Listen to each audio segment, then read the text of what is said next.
Hey, it's Marley and welcome to a new video. Today we're going to be doing my spring summer book haul.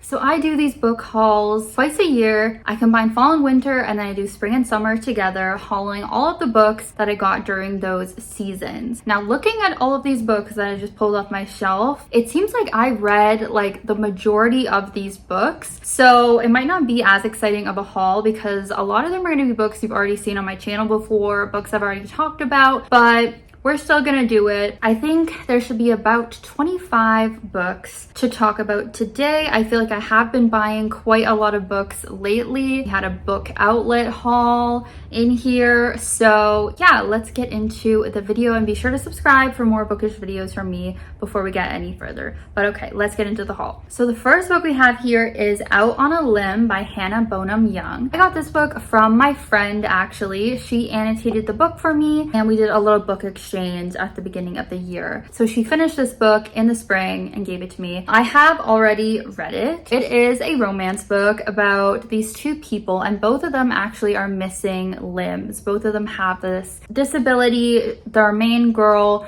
is missing her hand and then our main guy is missing his leg, as you can see on the cover. They end up meeting at this party and having this little hookup one night stand situation. Don't think they're ever gonna see each other again, but then it turns out that our girl here got pregnant. So then we have this little accidental pregnancy trope storyline where they decide to raise the baby together and end up falling in love. They did things, you know, not in the traditional way, but it was quite a cute story. I can't quite remember exactly what I rated it. I want to say like a 4 or maybe a 3.5. It wasn't one of my favorite romances because I think I found it a little bit cringe and not fully to my taste, but I think overall it was pretty cute, especially as someone who doesn't normally read like pregnancy books. I know that's not a super popular trope. Not a lot of people love it, but this is one that I think did that trope quite well. Then we have Cassandra Clare's newest book, The Rag Picker King, which of course I already read this book and did a whole spoiler-filled reading blog for this. So if you have read this series, definitely go check out my reading blogs for the first book, Swordcatcher, and this one. But they are just 5-star books for me. I've really been loving them. In this series, so the overall series is called The Chronicles of Castellane, I'm pretty sure. And we're following a bunch of different characters in this world, in this kingdom. One of who is Kell, who is the sword catcher for the king. So he's kind of like his bodyguard. And then we have Lynn, who is one of kind of the townspeople, but she's also one of the people who has magic still in this world. And they both end up getting wrapped up in like these heists and these plots that these street gangs are kind of doing. There's the Rag Picker King who like runs the streets and they end up getting mixed up with him. And there's a lot of other like political scheming going on in this world, the different kingdoms. Even though there's a lot going on in this world, I feel like once you get into it, it all starts making sense and the characters really make it worth it. And I really enjoyed what she did with the plot in this one. It was giving Six of Crows with the heists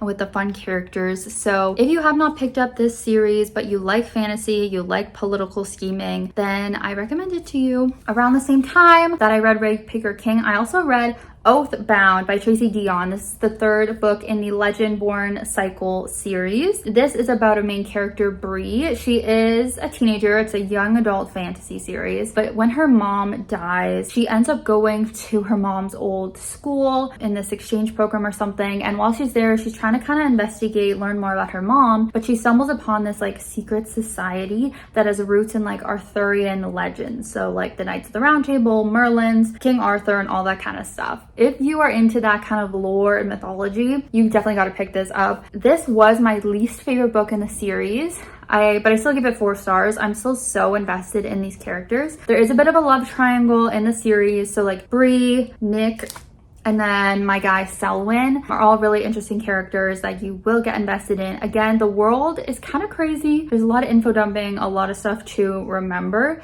but again, it's worth it. Now this book needs no introduction. We have Sunrise on the Reaping by Suzanne Collins. Of course, I picked this up and read it as soon as it came out. This is the newest book in the Hunger Games series, of course, about Haymitch's games. Now, I don't really need to pitch this to anyone or describe it. I'm sure you know. I think I ended up rating it 4.5 4.5 stars. Looking back, I feel like I kind of let the hype get to me a little bit. I don't know if it would quite be 4.5 stars. I feel like it would be 4 stars. I kind of agree with some of the negative reviews about this book of it being kind of fan servicey and kind of a repeat of what we've already seen before and just not done quite as well as the original trilogy. I kind of am now leaning towards that point of view. Either way, if you're a fan of the series, obviously it's worth reading and it still is really impactful and devastating. Then I bought this beautiful edition, Emily Wilde's Compendium of Lost Tales. I believe this is the 3rd book in the Emily Wilde series, which is of course a cozy fantasy series about Emily, who is kind of researching and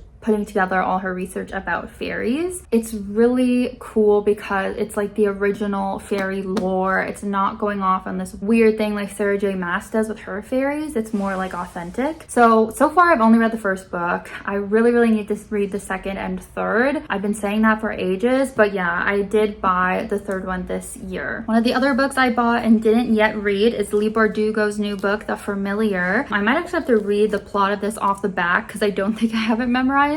But of course, Leigh is one of my favorite authors at this point. Even if I didn't love her like Grishaverse series, I have been loving her Alex Stern series. So this is one that is not a part of either series. I know that it is like fantasy and has to do with vampires. Obviously, it's a bit gothic, which I love that vibe from her. But okay, it says, in a shabby house in the new capital of Madrid, a lowly scullion hides a gift for little miracles. But when her employer discovers Luzia Cutado's secret talent, she demands Luzia use her illusions to win over the royal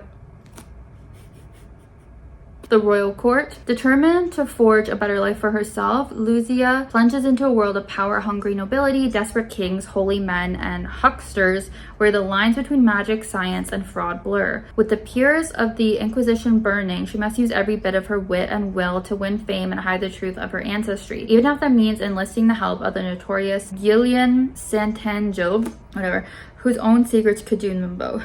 Okay. So it's giving more hellbent vibes to me, so I have a good feeling about this, but this text was like really hard to read on the back. I don't know why the designer did this, but anyways, I'm excited for this one. All right, yet another one I've talked about, A Great Big Beautiful Life by Emily Henry. She's one of my favorite authors. This was unfortunately my least favorite book from her, but I still did like it and gave it 4 stars. We of course have our 2 characters who are writers, and they are kind of competing to be able to tell the story of this really famous heiress who was really big in the media years ago when she was younger, and now she's kind of been like off the map for a long time, but she's finally ready to like share her story and what really went on with her and her family. So the romance is between the 2 writers, so we're getting to see their relationship bloom, having really sweet moments, and then also learning about this woman Margaret's life. My biggest complaint about the book is I just didn't think Margaret's life was as interesting as I would have liked it to be. Having read books like Evelyn Hugo and having read books like The Favorites, which both kind of have to do with flashbacks to people's lives, famous people, finding out the truth behind this media story. I just feel like it didn't compare to books such as that,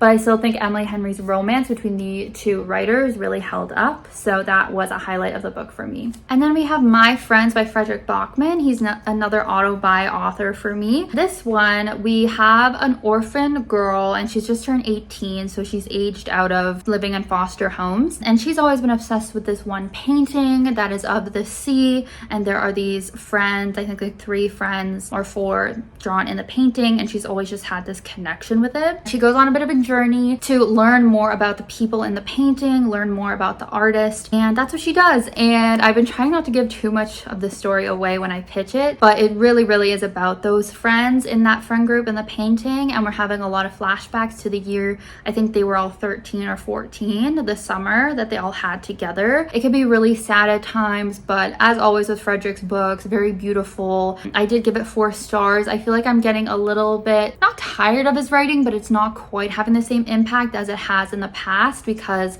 I'm kind of getting used to it. Still think it's a really good read, but yeah, not one of my favorites from him. Then I have a huge pile of books that I got from Book Outlet, which they have a lot of books that are pretty cheap on there. So one of the books I got there was An Education in Malice by S.T. Gibson. Of course, this is the same author as A Dowry in Blood, which I gave 5 stars and loved. I also quite like this book. I gave it 4 stars. It's another, I guess, horror, romantic, gothic novel. This one is a retelling of Carmilla, who of course is known as a female vampire, the female Dracula. In this book, we're following Laura and Carmilla, who are both going to this all-girls school. They're learning about poetry and in the same poetry class, and they end up being like little academic rivals in the class. But they have this kind of infatuation with each other, which of course ends up growing into something more. And there's vampires. There is obviously a vampire element in the book. We delve into that. It's quite sensual. And yeah, I just really liked it. I love gothic books right now. As I was saying earlier, I need to read even more of them because I just feel like I'm really into this vibe.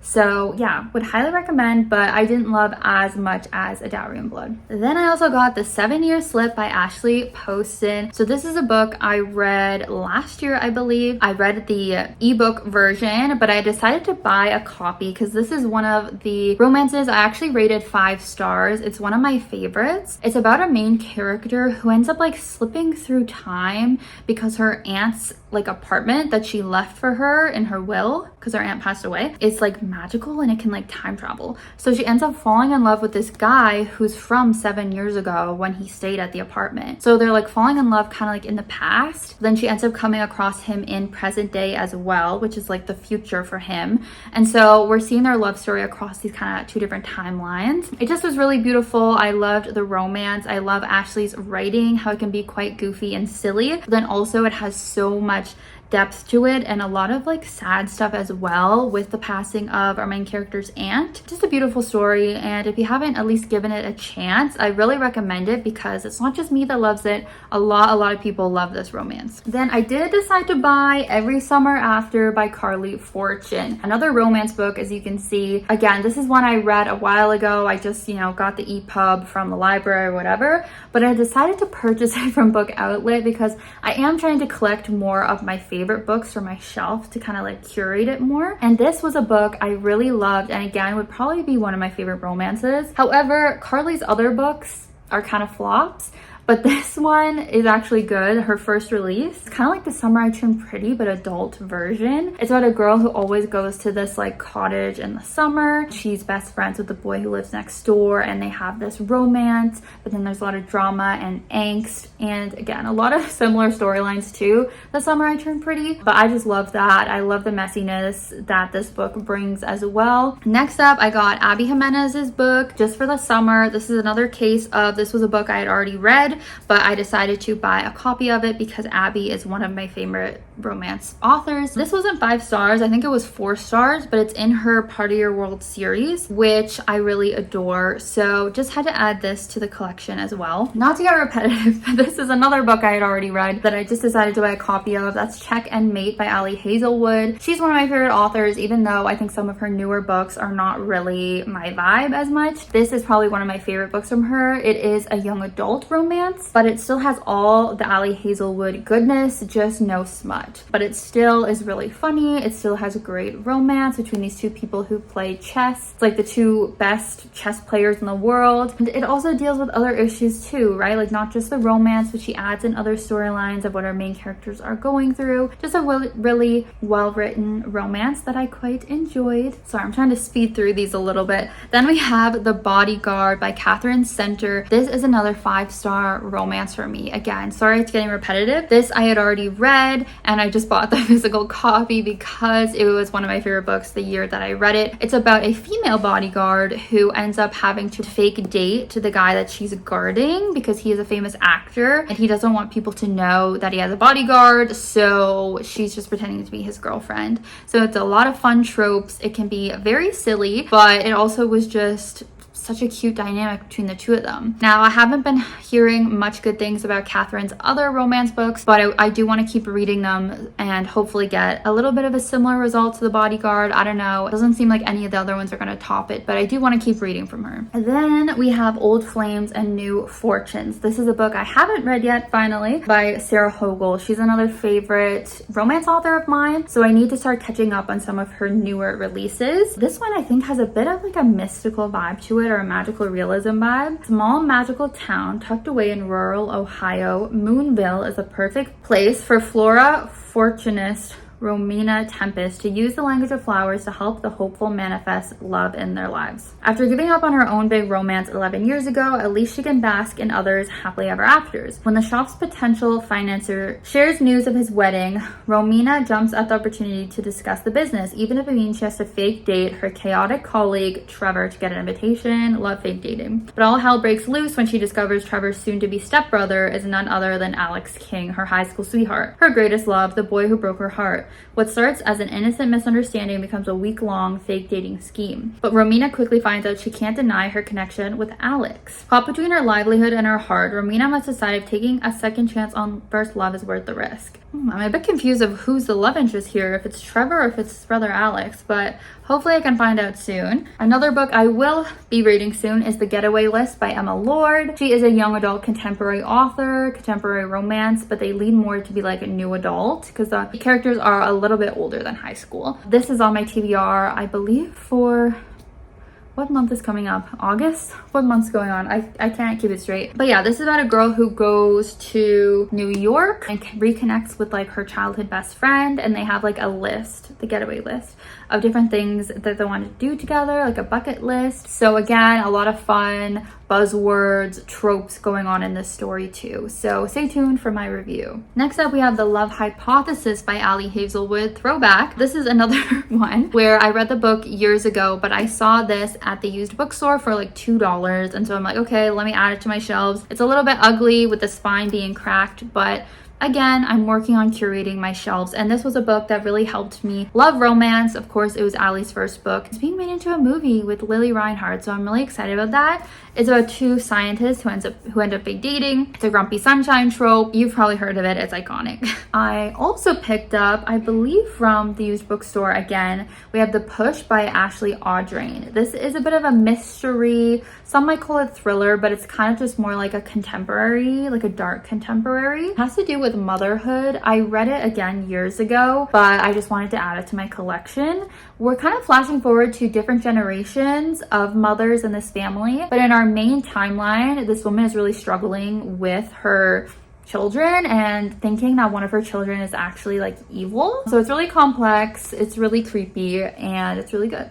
Okay, a book I read pretty recently, so you may have seen my review, is The Mothers by Britt Bennett. She's the author of The Vanishing Half, and this is another like contemporary story about this girl who ends up getting pregnant when she is a teenager, ends up deciding to get an abortion, and we are following the fallout of the situation, how she feels about it, how the guy feels about it that had knocked her up, and just a lot of other people kind of in the town and in their surroundings. There's some connections with like the church, and there's some nice female friendships, and just some other things that, you know, literary fiction tends to cover. I gave it 4 stars. I really liked it. Really recommend Britt Bennett as an author, and can't wait to see what else she does next. All right, now we have a thriller book, Mr. Riley Sager with A Vengeance. If you want to see a full spoiler-filled reading blog and review for this, I do have that uploaded. I'll try to link it below, and it's on my channel if you want to see my full review. But this is about a girl who wants revenge because her family was destroyed by this group of people. So she invites all of these people onto a train. She's going to confront them, but she doesn't have that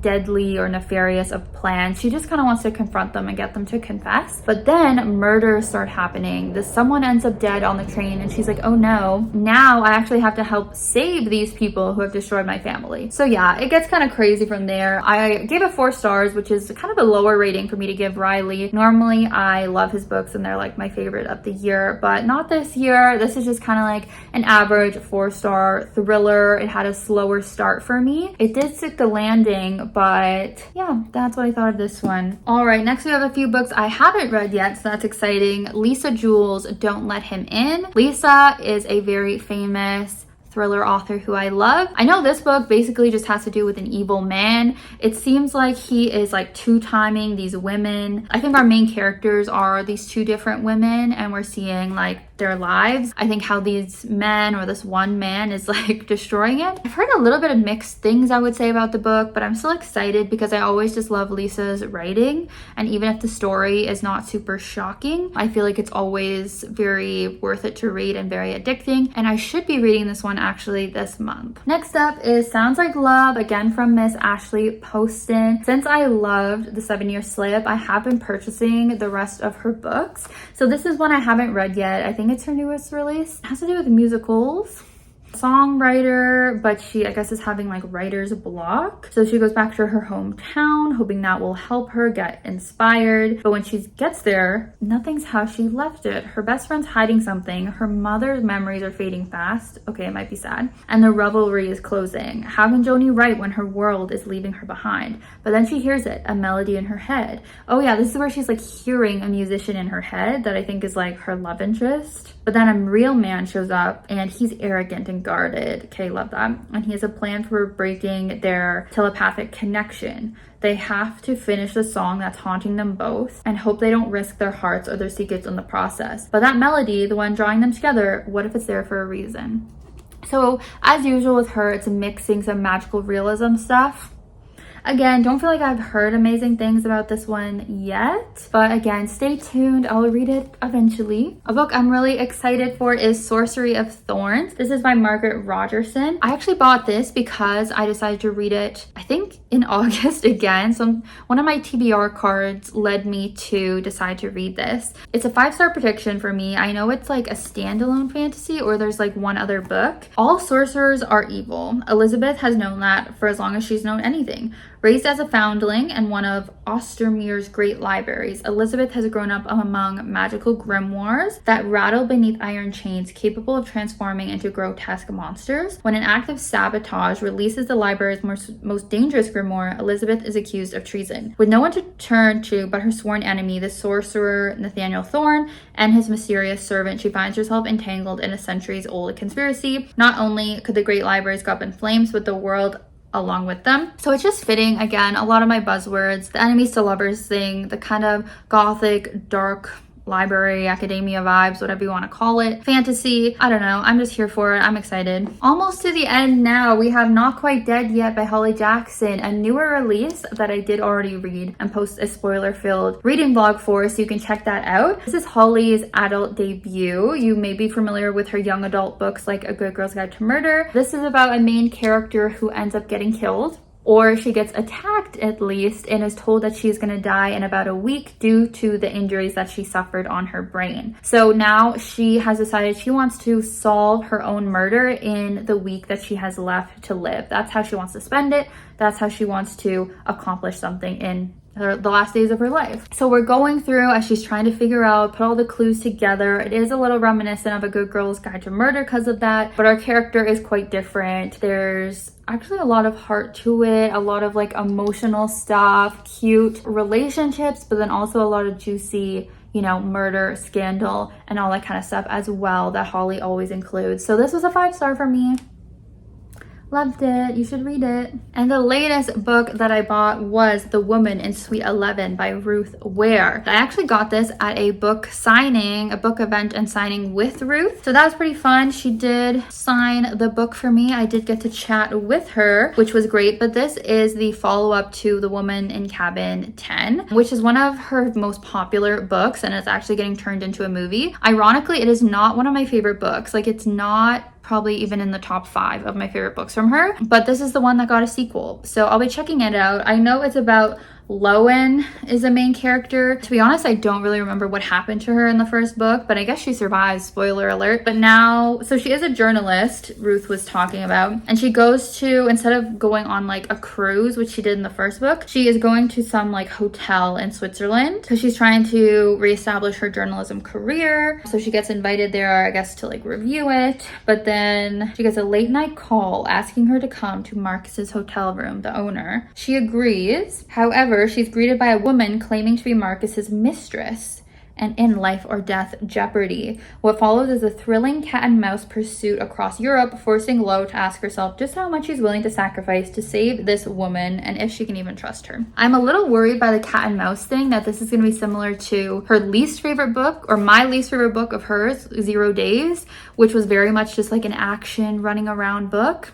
That's not really what I want. I want like a mysterious, cool setting, vibey, plot twisty book. So we'll see what this has to offer whenever I get to it. So that is my spring summer book haul, all the books I got recently. Feel free to let me know your thoughts on any of these books down below, and I'll try to link as much as possible for any vlogs that I had of these books like I mentioned throughout the video. Thank you so much for watching. Be sure to subscribe and follow me on my other social media channels. I have Goodreads, I have Storygraph, I have Instagram. I hope you have a great rest of your summer, what we have left of it, and I'll see you soon in a brand new video next week. Bye.